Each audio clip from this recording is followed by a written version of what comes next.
을 구하는 하늘숲 새벽 묵상 시간에 오신 여러분들을 환영합니다. 오늘은 제 9과의 말씀 가운데 첫째 날 말씀을 살피겠습니다. 말씀의 제목은 승리의 입성입니다. 오늘 본문의 말씀은 바로 마가복음 11장 1절부터 11절까지입니다. 그 유명한 예수님께서 나귀를 타고 예루살렘 성으로 입성하는 그 장면이죠. 백성들은 예수님을 영광 돌리고 예수님께 뜨거운 성원을 보내는 호산나를 외치며 예수님을 왕으로 추대하는 매우 놀라운 장면들이 바로 마가복음 11장에 나타납니다.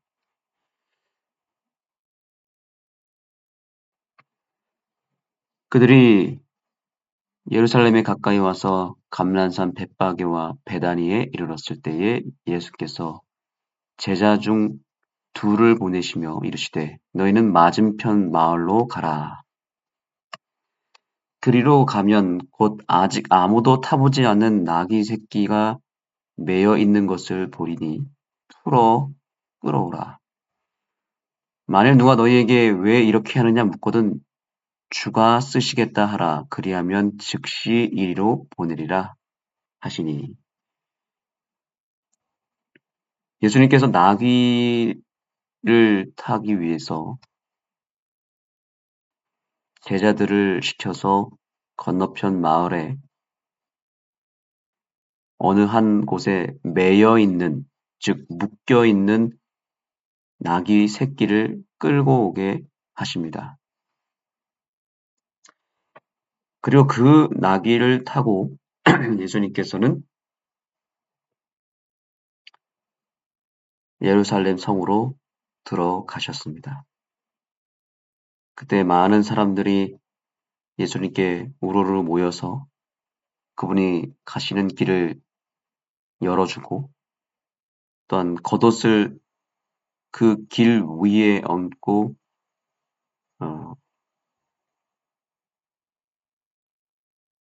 사람들이 호산나 찬송하며 예수님을 모시기 시작했습니다. 바로 이 장면을 통해서 오늘 우리가 영적인 교훈을 얻을 수 있습니다. 우선 오늘 교과의 말씀을 함께 살펴보겠습니다.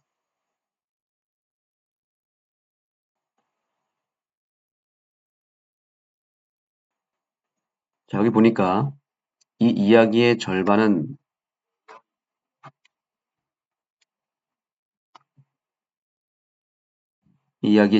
예수님이 예루살렘으로 나귀를 타기 위해서 그 나귀를 구해오라고 두 제자를 마을로 보내는 장면이 나타납니다. 여기서 이 저자가 던지는 질문이 중요합니다.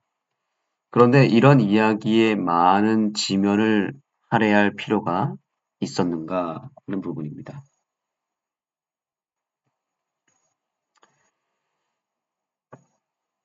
왜 갑자기 예수님께서 나귀의 새끼를 건너편 마을에서 끌어오는 것이 뭐가 그리 중요했다고 이 사건을 이야기할 때 절반이 차지할 만큼 나귀를 구하는 장면을 삽입했을까라고 하는 것입니다. 자, 여기에 대한 이유가 크게 두 가지라고 이야기합니다. 첫째는 이 이야기는 예수님의 예언자적 능력을 보여주므로 예수님 오심의 신성함을 부각하고 그것을 하나님의 뜻과 연결시킨다는 것입니다. 이것이 구약 성경에 예언되지 않았습니까? 스가랴 9장 9절과 10절에 보시면 이것에 대한 예언이 나타납니다. 여기 보시죠.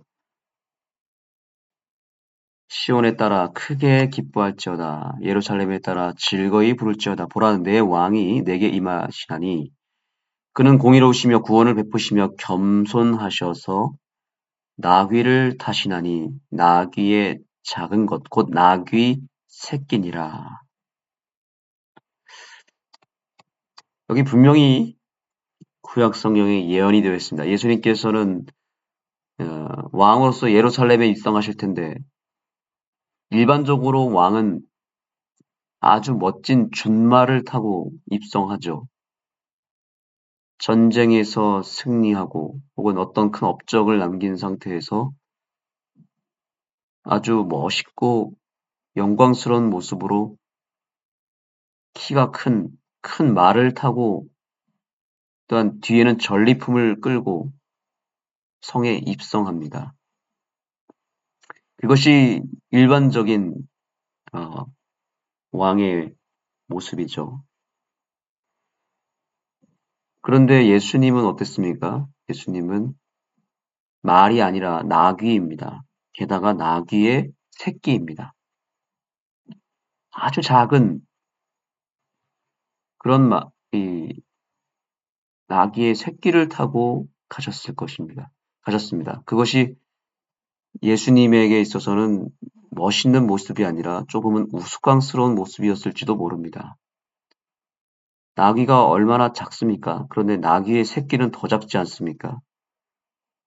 성인을 한 명 태운다면 이 나귀 새끼가 어, 어쩌면 주저앉았을지도 모릅니다. 예수님의 다리가 거의 땅에 닿았을 만큼 이 나귀의 새끼는 매우 연약하고 작은 그런 존재였고 또 예수님이 올라탔을 때 조금은 무겁고 어, 굉장히 당황했을지도 모릅니다. 나귀가 한 번도 누구 사람을 태워본 일이 없었을 것입니다. 나귀의 새끼이기 때문에 어, 조금 커서 사람을 태워야지. 아직 조금은 많이 어설프고 조금은 불안한 그런 상태에 있는 것이 나귀의 새끼죠. 그런데 이것이 예언되었기 때문에 예수님께서는 그것을 타고 예루살렘에 입성했다는 것입니다. 그로 말미암아 성경의 말씀을 온전히 성취하고 그것에 대한 예언적 성취를 나타내기 위해서 나귀의 새끼를 탔다는 것입니다.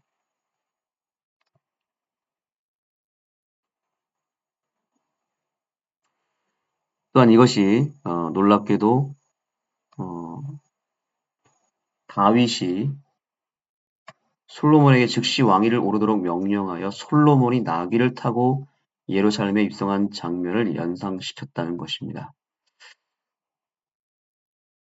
그래서 예언의 신에 보니까 그리스도께서 탄생하시기 500년 전에 선지자 스가랴는 이스라엘의 왕의 오심을 이같이 예언하였다. 이 예언은 이제 성취될 것이었다. 오랫동안 왕의 영광을 거절해 오셨던 분께서 이제 다윗의 보좌에 약속된 상속자로서 예루살렘에 임하신다. 자, 이것이 바로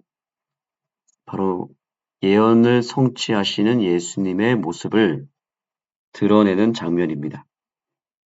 자, 그런데 우리는 본문의 말씀을 다시 한번 보면서 왜 이 나귀의 새끼를 예수님께서는 주목하게 하셨고 이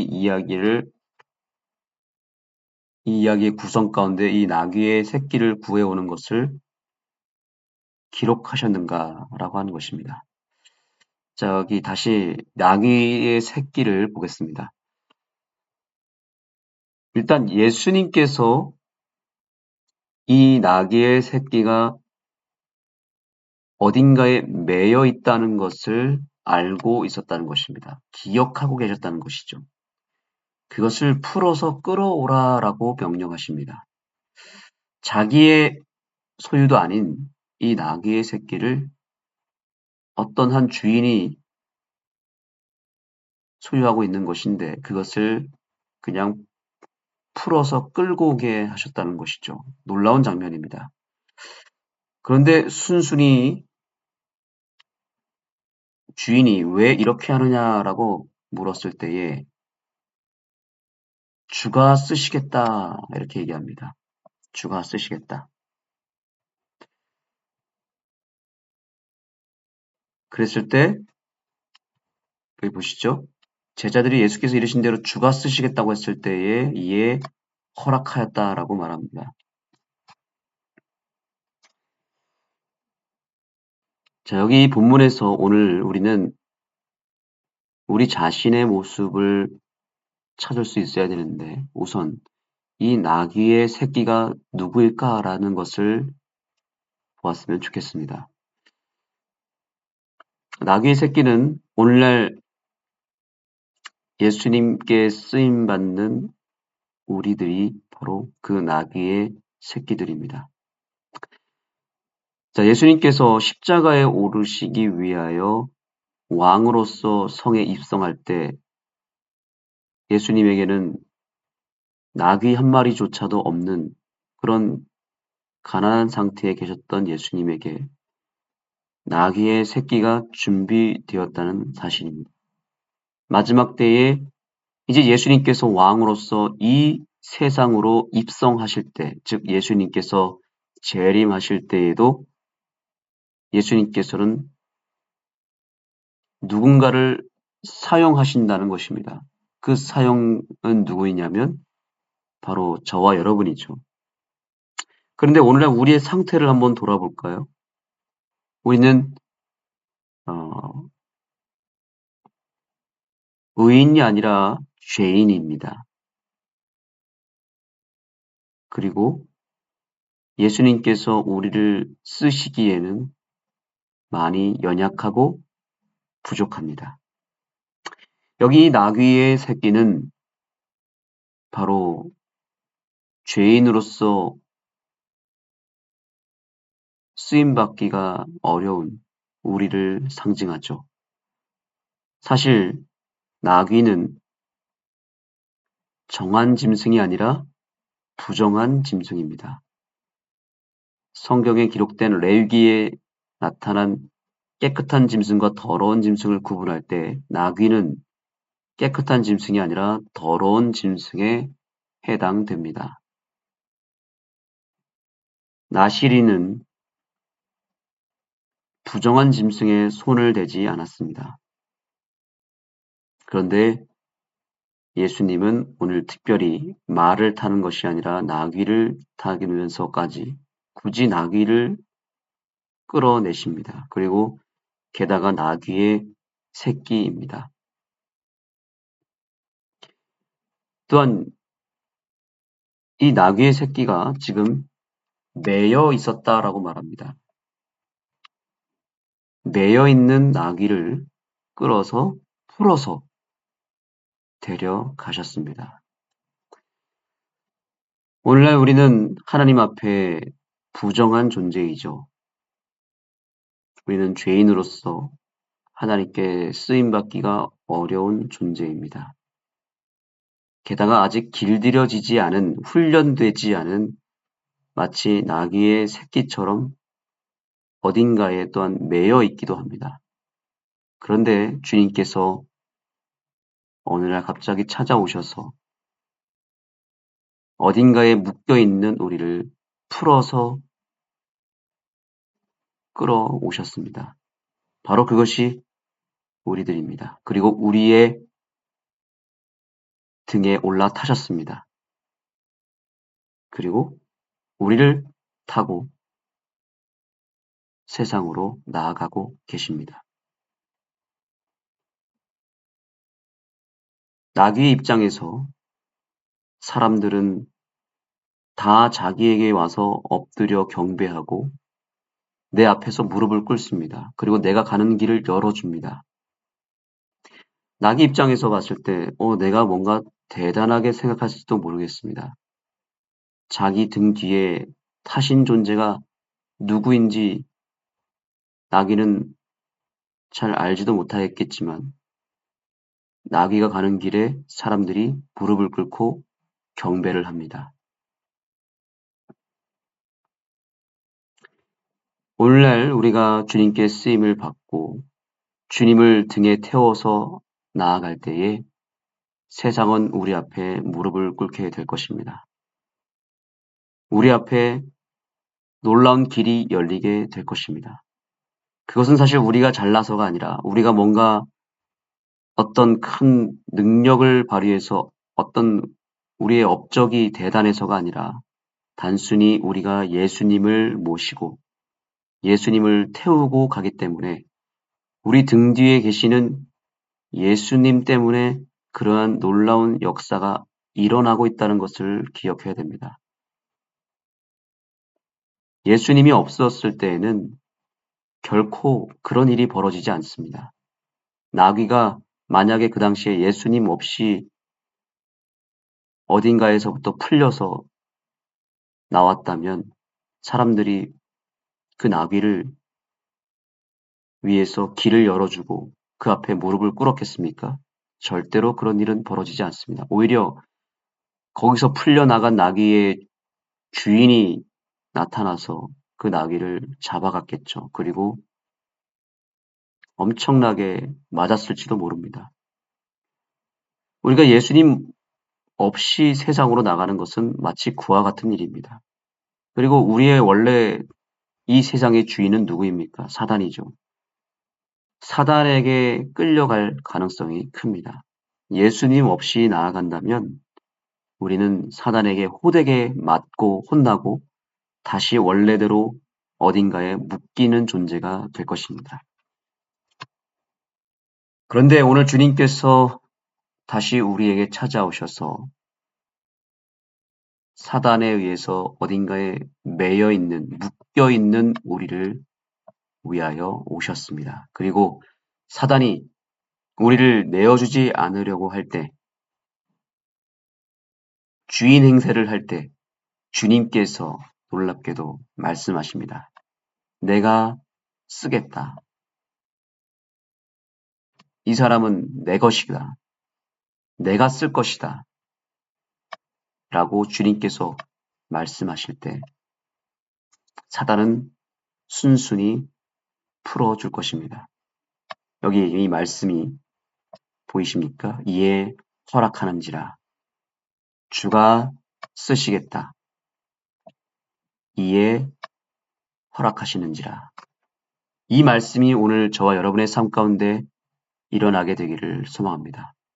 죄가 너무 많아서 부정한 짐승처럼 사단에게 속박이 되어서 어딘가에 매여 있는 나귀, 아니 나귀의 새끼로 살아가고 있는 우리를 주님께서는 기억하시고 마지막 때에 주님께서 왕으로 입성하셔야 하는데 그때 정말 화려하고 능력이 크고 위대한 사람을 쓰시는 것이 아니라 정말 작고 연약하고 죄가 많은 부정한 짐승인 나귀의 새끼처럼 누군가를 태우기에는 특별히 예수님을 모시기에는 너무나 부족한 우리를 기억하시고 사랑하셔서 매여 있는 그곳에서 풀어주시고 내가 쓰겠다라고 말씀하시며 사단의 속박으로부터 건져주시고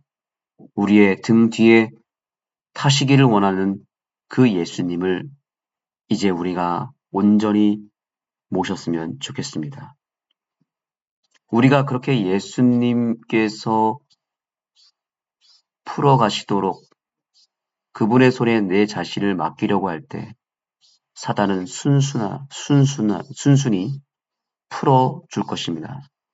예수님의 말씀에 굴복하여 허락할 수밖에 없는 것입니다.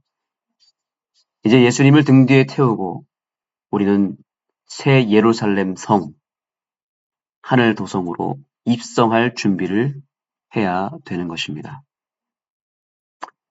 사랑하는 우리 하늘 가족 여러분, 지금 현재 내가 어디에 매여 있습니까? 어디에 묶여 있습니까? 사단이 묶어놓은 그 단단한 밧줄이 우리를 옥죄고 있지 않습니까? 사단은 바로 그런 존재입니다. 우리에게 뭔가 줄 것처럼 세상의 여러 유혹들을 통해서 우리를 자꾸만 세상으로 묶어두게 만듭니다. 그러면서 자유를 억압합니다. 거기서 속박이 되어서 벗어나지 못하게 만듭니다. 묶여있는 우리를 풀어서 주님께서 쓰시기를 원하십니다. 우리가 세상에 묶여있는, 우리가 어떤 죄악에 묶여있는 동안에, 또 어떤 삶의 문제에 묶여있는 동안에 우리는 무기력하게 있겠지만 거기서 풀려나는 유일한 방법은 바로 주님께 쓰임받는 것입니다. 주님께 쓰임받을 때에만 비로소 사단이 순순히 풀어줄 수밖에 없습니다.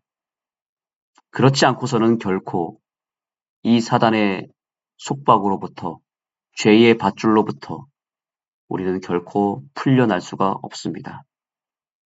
벗어나면 벗어나려 할수록 더 나를 묶고 있는 그것이 옥죄어서 우리를 더 괴롭게 할 것입니다.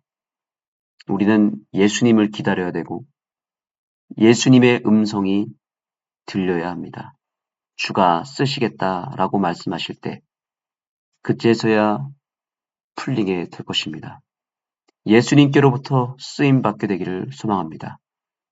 이제 저와 여러분이 오늘 이 아침에 사단의 속박으로부터 매여있는 그 무엇인가로부터 완전히 풀려나서 예수님께 묶여있는 존재로 거듭나게 되기를 소망합니다.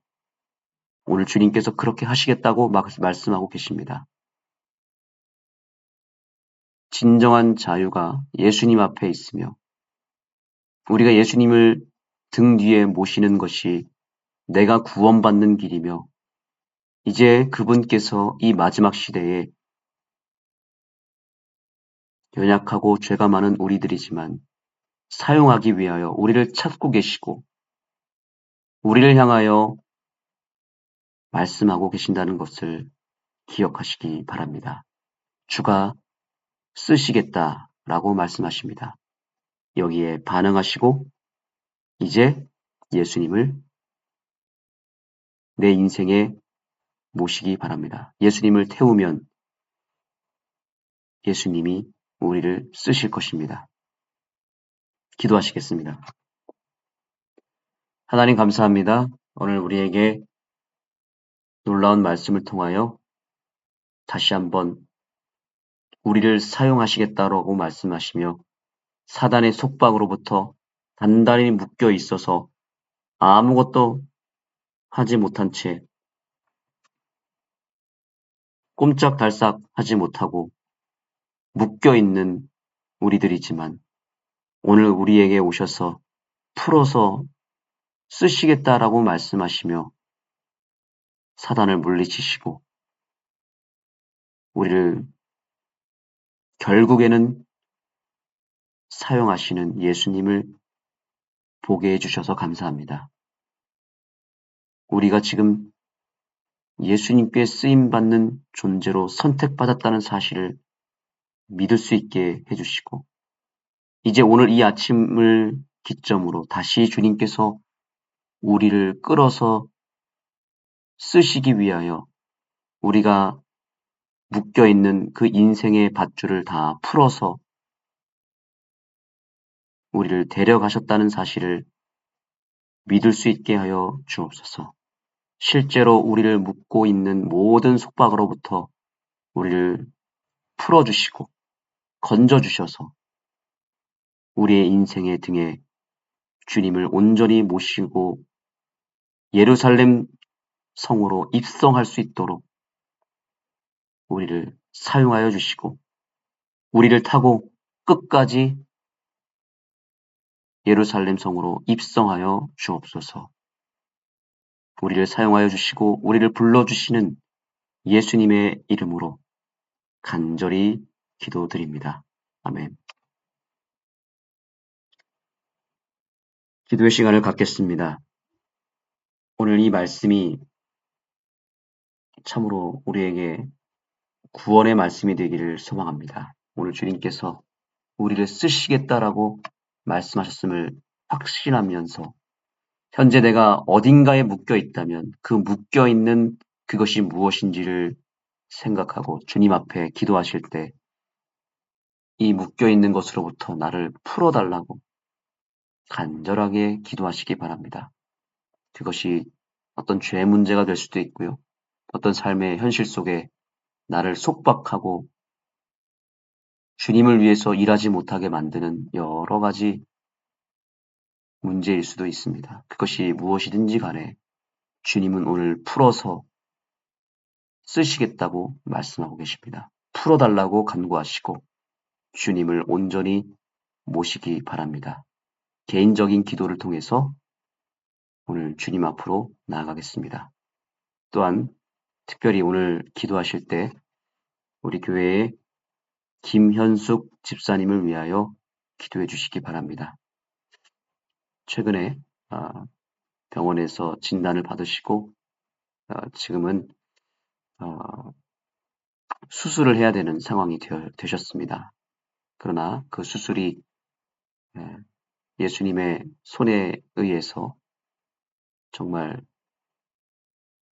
그 질병을 치유하고 또 깨끗하게 우리 집사님을 회복시키는 그런 계기가 될 수 있도록 기도해 주시면 감사하겠습니다.